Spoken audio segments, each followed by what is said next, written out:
Situé à 2200 mètres d'altitude, le nouveau gîte du volcan affiche 100 couchages en chambre individuelle et en dortoir de 4 à 6 personnes. Sur un tel site isolé, la gestion de l'électricité et de l'eau est primordiale.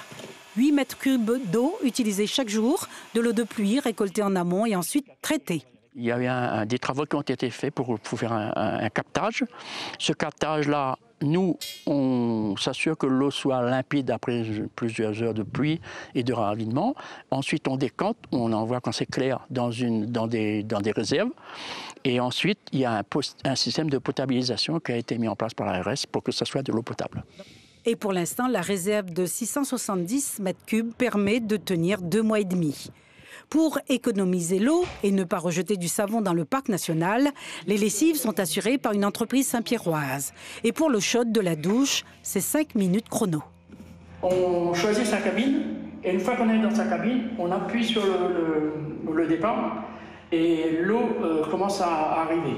Et même si on relâche le bouton d'approvisionnement, ça ne décompte pas dans les 5 minutes. Il y a au total 5 minutes d'eau chaude pour les douches. Des restrictions et aussi un fonctionnement encore en phase de rodage et d'expérimentation après 2 mois d'ouverture. C'est un outil complexe puisqu'on est en totale autonomie eau, électricité. Donc on doit pouvoir adapter le fonctionnement à la technique et également la technique au fonctionnement. Donc on est en phase d'essai et d'équilibrage du système. Et donc l'accompagnement du giteur est primordial en cette phase de démarrage. Ouvert en pleine saison, l'établissement enregistre un taux de fréquentation de 98%.